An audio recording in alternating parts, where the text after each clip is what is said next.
En ce moment, en consultation, je reçois de nombreuses personnes qui affirment être accablées par la solitude. Tout le monde semble se sentir seul aujourd'hui. Peu importe combien on est entouré, on se ressent seul.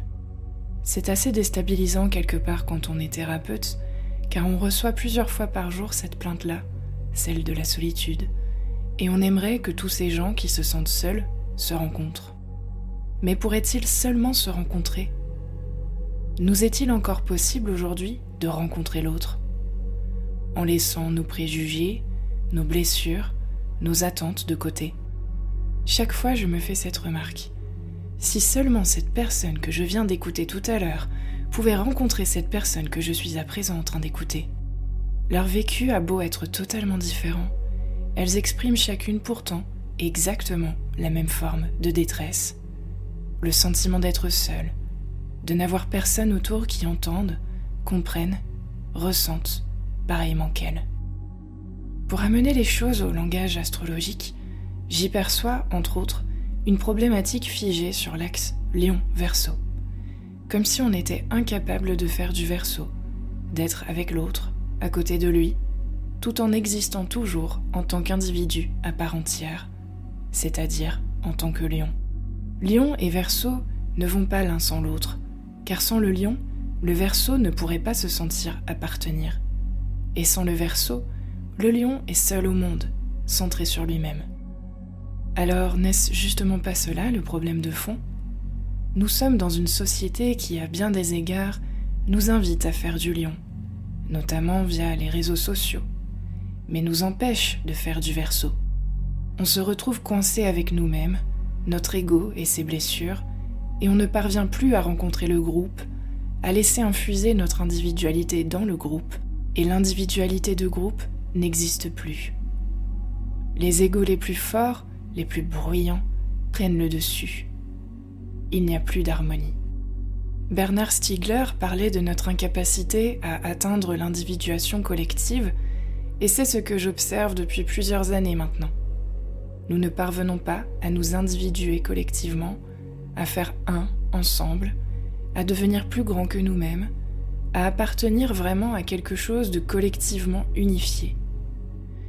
Nous souffrons d'un désir de reconnaissance individuelle désespéré, chacun chez soi, et ne parvenons plus à nous rencontrer dans nos différences. Dans le fond, je crois que ça y est, s'exprime le transit de Pluton en Verseau, qui nous invite à prendre cette problématique de l'intégration au groupe à bras-le-corps. Comment faire groupe ? Comment faire société ? Quelle société ? Comment être ensemble ? Comment se réunir vraiment ? Toutes ces questions sont posées et nous avons 20 années pour y répondre et pour transformer notre rapport à la société, au monde, au groupe. Cela met inévitablement à mal le lion dans nos sociétés, au point d'ailleurs où, dans la vulgarisation de l'astrologie, je suis navrée de voir que le lion se résume la plupart du temps à son côté égocentrique, autocentré. Alors que le lion est bien plus beau que ses travers. Il est lumineux, rayonnant et profondément connecté au cœur.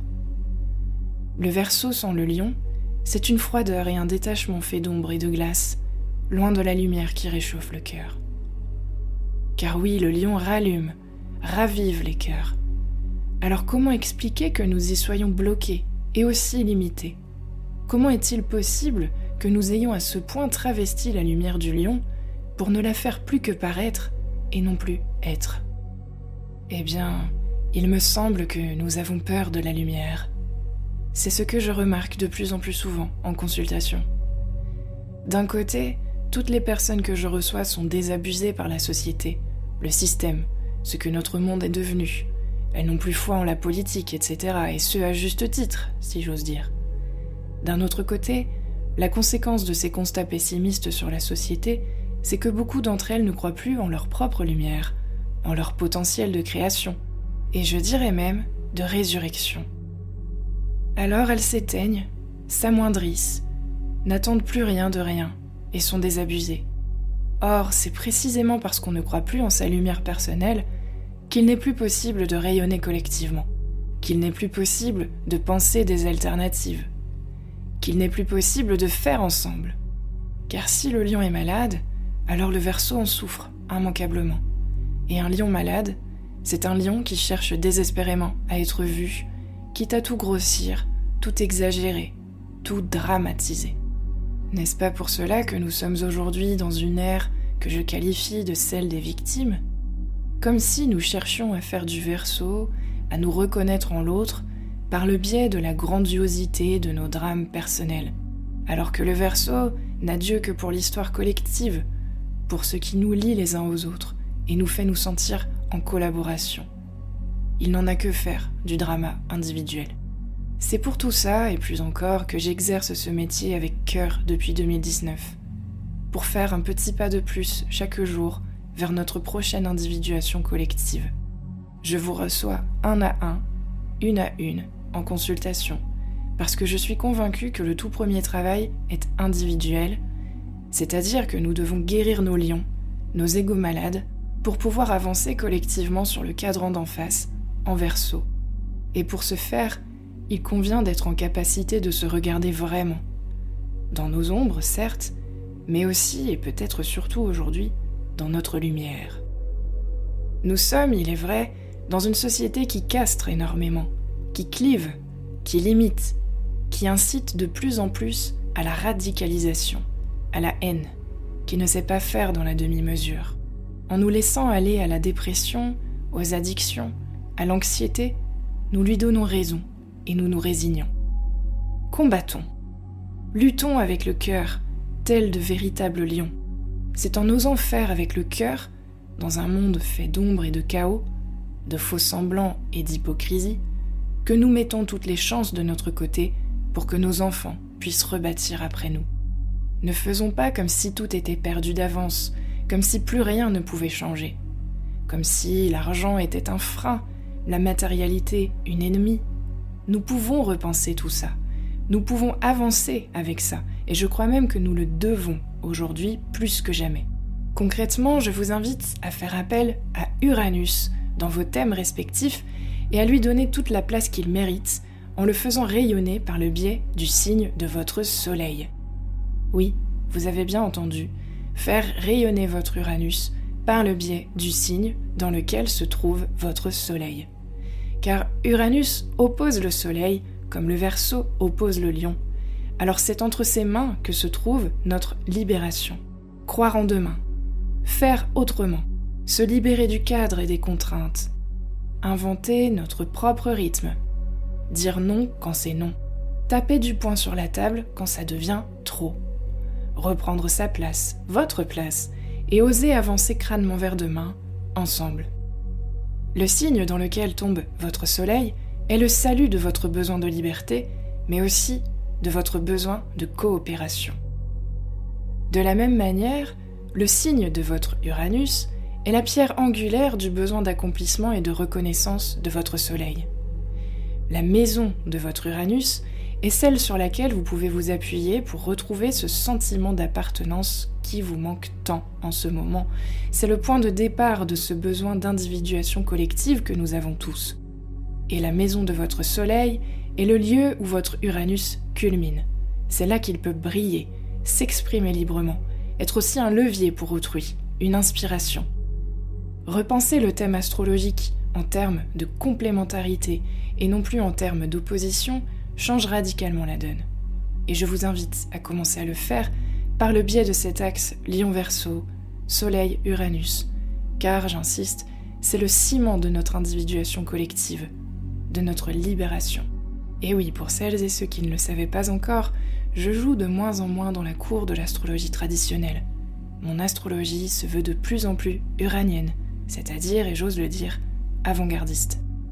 La conjonction à venir entre Jupiter et Uranus le 20 avril nous permet un premier pas vers cette libération collective à venir.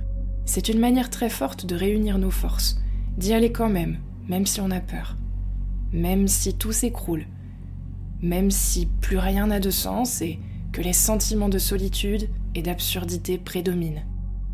Tournez-vous vers votre voisin, votre voisine, et voyez comme vous pouvez faire en sorte que lui, que elle aussi rétablisse un peu de sa propre lumière. Même si vous avez la sensation qu'il, qu'elle ne vous comprend pas, ne vous voit pas, ne vous entend pas. Soyez responsable de la relation que vous établissez avec les autres. Et si l'autre ne voit pas, alors voyez pour lui. Un pas après l'autre, un jour après l'autre, un sourire après l'autre. Et alors, nous pourrons de nouveau rallumer le feu terrien, retrouver foi en notre passage sur Terre, renouer avec cette conviction que nous sommes évidemment là pour quelque chose, pour quelqu'un, et que cela suffit. La solitude est un mirage duquel il est urgent de sortir en osant réinvestir l'uranien qui est en vous. Cela peut sembler assez peu intuitif. Pourquoi irions-nous mobiliser Uranus pour ne plus ressentir de solitude ? Eh bien, parce qu'Uranus est déjà mobilisé pour le monde d'après, pour demain. Il voit loin. Il n'est pas le nez dans le guidon de notre société malade à se dire que tout est foutu et qu'il n'y a plus aucune raison valable de nous lever le matin. Il a accès à l'après et il sait que celui-ci se construit dès maintenant en osant sortir de nos tanières, en osant dire haut et fort que nous ne sommes pas d'accord avec cette destruction massive qui est en train d'avoir lieu au niveau planétaire. Et en même temps, depuis le signe du Taureau dans lequel il trône depuis un moment maintenant, il est conscient que la planète Terre est résiliente, qu'elle n'a pas besoin de nous pour exister, pour tourner, et qu'il est urgent de prendre conscience qu'en revanche, nous ne pouvons compter que sur nous-mêmes pour continuer à avancer collectivement. L'indépendance, l'avant-gardisme et la vision d'Uranus doivent nous aider à faire ce pas vers l'avant, à oser faire différemment, à sortir des carcans trop fermés et qui ont fait leur temps. Une nouvelle société est à penser. Toutes les briques sont à créer pour que nos enfants puissent rebâtir, confiants en l'avenir. Agissez avec le cœur, sans plus avoir peur. L'universel se trouve dans l'infiniment petit. Réjouissez-vous des moments simples et de ce qui fait votre quotidien, qui vous permet d'entretenir la vie en vous. Ne serait-ce que la chance de pouvoir boire de l'eau potable chaque jour. Céder à la panique, à la dépression, à l'angoisse, c'est donner raison à cette société malade. C'est lui faire le cadeau de notre innocence et de notre optimisme. Et pourtant, il suffit simplement d'un rayon de soleil pour que tout s'illumine de nouveau. Et ça ne coûte rien du tout. La vie est gratuite, elle n'a pas à être gagnée. Nous n'avons qu'à l'honorer en vivant nos particularités et en osant nous retrouver pour envisager demain sous une nouvelle lumière, celle de nos cœurs et non plus celle de nos peurs. N'ayez plus honte de qui vous êtes. Respectez-vous et respectez l'autre en face qui pense différemment et ne vous voit pas comme votre ego aimerait être vu. N'attendez plus d'être reconnu par l'autre. Reconnaissez-vous vous-même. C'est le premier pas vers la guérison d'un lion blessé. Le premier pas vers la lueur du soleil qui brille pour tout le monde. Laissez le soleil et Uranus travailler main dans la main. L'un n'a guère à être plus dominant que l'autre. C'est en nous ouvrant aux nouvelles possibilités de vivre ensemble sur cette planète que nous dépasserons ce sentiment de solitude.